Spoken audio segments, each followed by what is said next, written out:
बिस्मिल्लाहिर्रहमानिर्रहीम। अस्सलाम वालेकुम। Welcome to city college. मैं professor Asif Abbas, head of department of Pakistan studies आपसे मुखातिब हूँ। आज हम राउंड 4 टेस्ट 4 के हवाले से डिस्कशन करेंगे।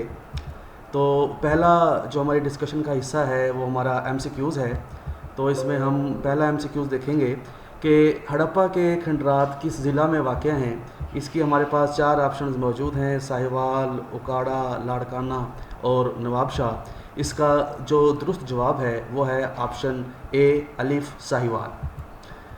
और इसी तरह दूसरा MCQs हमारे पास है, हड़प्पा और मोहनजोदाड़ो के दरमियान कितना फ़ासला है। तो इसकी 4 ऑप्शंस हमारे पास मौजूद हैं। पहली ऑप्शन है 350 किलोमीटर, दूसरी 450 किलोमीटर, तीसरी 550 किलोमीटर और छठी 650 किलोमीटर। तो इसका दुरुस्त जवाब है 650 किलोमीटर यानी ऑप्शन डी। नेक्स्ट MCQs हमारे पास है, टेक्सला से रावलपिंडी का फासला कितना है। इसके भी हमारे पास 4 ऑप्शंस मौजूद हैं। पहली ऑप्शन है 50 किलोमीटर, दूसरी ऑप्शन है 20 किलोमीटर, तीसरी ऑप्शन है 40 किलोमीटर, चौथी ऑप्शन है 60 किलोमीटर। तो इसका दुरुस्त जवाब है ऑप्शन हमारी जी यानी 40 किलोमीटर। इसके बाद हमारे पास 4 MCQs है, बर सग़ीर पर मुसलमानों ने कितने साल हुकूमत की। तो इसके भी 4 ऑप्शंस हैं। पहली ऑप्शन 1000 साल, दूसरी 1200 साल, ऑप्शन जीम 1400 साल, ऑप्शन दाल 800 साल। तो इसका दुरुस्त जवाब है ऑप्शन अलिफ ए यानी 1000 साल। फिर इसी तरह हमारे पास 5वां MCQs है कि जामिया मस्जिद शेर शाही कहाँ वाक़या है। इसकी भी हमारे पास 4 ऑप्शंस हैं। Option A Lahore, option B Peshawar, option C Faisalabad, option D Bhera. तो इसका दुरुस्त आंसर है ऑप्शन डी भेरा। इसी तरह हमारे पास MCQs नंबर 6 है, वादी सिंध की तहज़ीब कितने साल पुरानी है। तो इसकी भी हमारे पास 4 ऑप्शंस मौजूद हैं। पहली ऑप्शन ए 2000 साल, ऑप्शन बी 3000 साल, ऑप्शन सी 4000 साल, ऑप्शन डी 5000 साल। तो इसका जवाब है ऑप्शन डी यानी 5000 साल। नेक्स्ट हमारे पास MCQs है, रावलपिंडी से पेशावर तक का इलाका क्या कहलाता है। तो इसकी भी हमारे पास 4 ऑप्शंस मौजूद हैं। Option A Gandhara, option B Taxila, option C Harappa और ऑप्शन डी मोहनजोदड़ो। तो इसका जो दुरुस्त जवाब है वो है ऑप्शन अलिफ ए यानी गंधारा। फिर इसके बाद हमारे पास 8वां MCQs है कि सादकैन का ताल्लुक़ किस फ़न से था।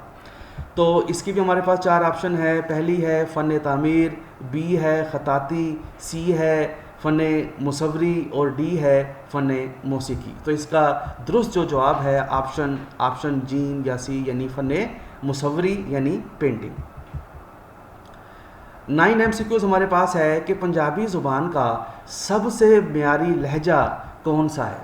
तो इसकी भी हमारे पास 4 ऑप्शन मौजूद हैं। Option A Sahti, option B Vicholi, option C Majhi, option D केची। तो इस MCQs का जो दुरुस्त ऑप्शन है, जो दुरुस्त जवाब है वो है सी जीम यानी माझी। तो इस तरह हमारा जो डिस्कशन का दूसरा हिस्सा है, सवाल नंबर 2 मुख्तसर जवाबात यानी शॉर्ट क्वेश्चंस, अब हम उनके बारे में डिस्कस करेंगे। पहला हमारे पास सवाल है, सकाफ़त की तारीफ़ करें। सकाफ़त माहौल का वो हिस्सा है जो इंसान ने खुद तश्कील दिया हो। यानी इसके अंदर हम देखते हैं इसमें ज़ुबान है, लिबास है, खुराक है, आर्किटेक्चर है, म्यूज़िक है। ये तमाम चीज़ें इंसान के जो है माहौल का हिस्सा होती हैं। फिर हमारे पास दूसरा जो शॉर्ट क्वेश्चन है वो है मखलूत सकाफ़त की तारीफ़ करें। तो मखलूत से मुराद है मिली जुली, यानी मखलूत सकाफ़त से मुराद मिली जुली सकाफ़त है। यानी हिंदुस्तान में मुख्तलिफ़ अदवार में मुख्तलिफ़ कौमों ने हमला किया, जिनमें अरब थे, ईरानी थे, तुर्क और अंग्रेज़ वगैरह थे, जिनकी सकाफ़त के असरात हमारी सकाफ़त पर नुमाया है। इसलिए हम इसको मिली जुली सकाफ़त कहते हैं। फिर शॉर्ट क्वेश्चन नंबर 3 है, सर जॉन मार्शल ने पाकिस्तान में क्या काम किया। तो जो सर जॉन मार्शल थे इनका ताल्लुक़ जो है बरतानिया से था, इंग्लैंड से था, और ये माहिर आसार कदीमा थे। उन्होंने 1922 में सिंध के शहर लाड़काना से 27 किलोमीटर के फासले पर मोहनजोदड़ो के मुकाम पर कदीम वादी सिंध की तहज़ीब दरियाफ्त की। याद रखिए, अब तक इंसानों की जो मालूम तारीख़ है उसमें सबसे कदीम तरीन जो तहज़ीब है वो हमारी वादी सिंध की तहज़ीब है। इसका दूसरा अहम मुकाम साहिवाल के करीब हड़प्पा में मौजूद है। फिर इसी तरह हमारे पास शॉर्ट क्वेश्चन नंबर 4 है, वादी सिंध के कदीम लोग किस किस्म के जंगी आलात और औजार इस्तेमाल करते थे? तो जो वादी सिंध के कदीम लोग थे वो तलवार, नेज़ा, भाले, चाकू, छुरियाँ वगैरह इस्तेमाल करते थे, लेकिन कोई भी जो उनका वेपन था वो लोहे का नहीं था, क्योंकि वो लोग लोहे के इस्तेमाल से ना जो है वाकिफ़ थे। अब हमारे पास 5वां शॉर्ट क्वेश्चन है, यानी पश्तो के पहले शायर का नाम बताएं। तो पश्तो ज़ुबान के जो पहले शायर थे उनका नाम अमीर करोड़ था।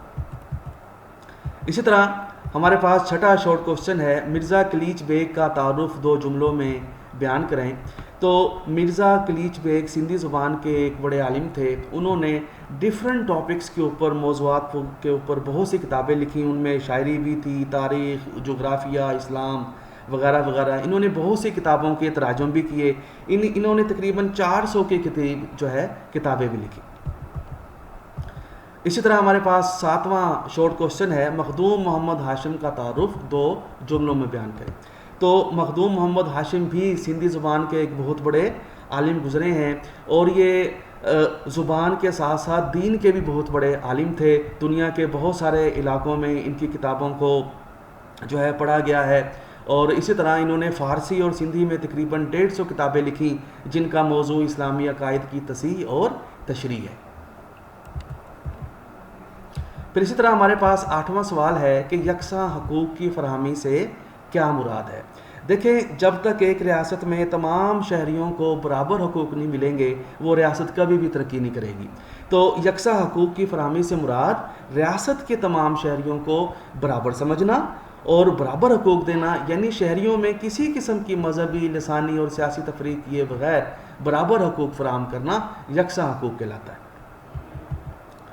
फिर इसी तरह हमारे पास इस्लामी रियासत की तारीफ़ करें, ये शॉर्ट क्वेश्चन नंबर 9 है। तो इस्लाम के अंदर सबसे पहली जो इस्लामी रियासत है वो हुज़ूर पाक सल्लल्लाहु अलैहि वसल्लम ने मदीने में कायम की और उस रियासत का मकसद इंसानों की फ़लाह बहबूद था। अब इस्लामी रियासत से मुराद ऐसी रियासत जिसमें तमाम मामलात में अल्लाह ताला को इस कायनात का मालिक और खालिक समझा जाए और उसके और तमाम इख्तियारात उसी की ज़ात को हासिल हों और इंसान अल्लाह ताला के नाइब की हैसियत से अपने इख्तियारात इस्तेमाल करता हो और तमाम शहरियों को तमाम हुकूक हासिल हों, इस्लामी रियासत कहलाता है। फिर इसी तरह हमारे पास लॉन्ग क्वेश्चन है कि कौमी यकजहती व सालमियत की तारीफ़ करें और इसके लिए कौन से अनासिर का होना ज़रूरी है। ये सवाल हमारे पास चैप्टर नंबर 8 में पेज नंबर 107 पर मौजूद है। इसकी जो पहली हेडिंग है वो है कौमी यकजहती और सालमियत। पहले हम इसकी तारीफ़ देख लें, यानी कौमी यकजहती से मुराद आम तौर पर यकजहती से मुराद मुत्तहिद होना है, यानी यकजहती एक ऐसा अमल है जिसके ज़रिए जुज़ियात यानी मुख्तलिफ जो एलिमेंट्स होते हैं, जुज़ होते हैं, उनको कुल में यानी जब उसको कंबाइन किया जाता है, उसको मिलाया जाता है, यानी छोटी छोटी इकाइयों को यकजा करके जो है एक मुत्तहिद शक्ल में डाला जाता है, उसको हम कौमी यकजहती कहते हैं।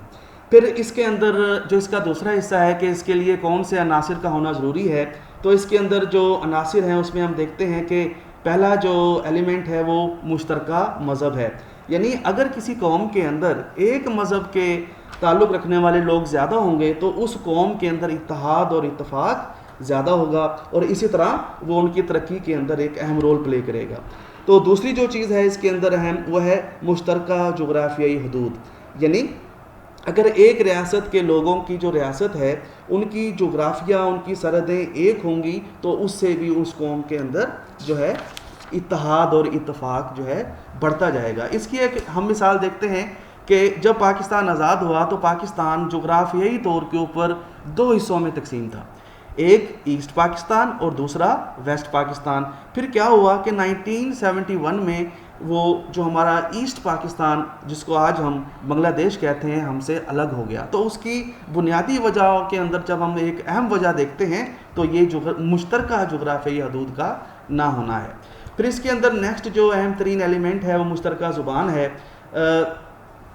कोई भी चीज़ ऐसी नहीं है जो कि कौमी ज़ुबान से ज़्यादा किसी भी कौम के अंदर इत्तेहाद पैदा करती है।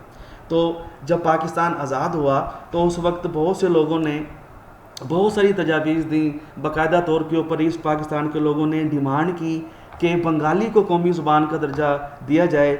लेकिन अगर एक सूबे की ज़ुबान को कौमी ज़ुबान का दर्जा दिया जाता तो ये कैसे मुमकिन था कि तमाम सूबों में वो जो है ज़ुबान को समझा जाता। अब हम इसी बात को इस तरह से देख सकते हैं कि जो पश्तो बोलने वाले हैं उनको बंगाली समझ नहीं आती, जो बंगाली बोलने वाले हैं उनको सिंधी समझ नहीं आती। इसी तरह किसी ऐसी ज़ुबान को कौमी ज़ुबान का दर्जा नहीं दिया जा सकता था जो किसी एक सूबे तक महदूद हो। तो उर्दू को पाकिस्तान का जो है कौमी ज़ुबान का दर्जा दिया गया। फिर इसके अंदर नेक्स्ट जो अहम चीज़ है वो मुश्तरका नस्ल है, यानी अगर आबादी का ताल्लुक एक ही नस्ल से होगा तो उससे भी इत्तेहाद और इत्तफाक बढ़ता है।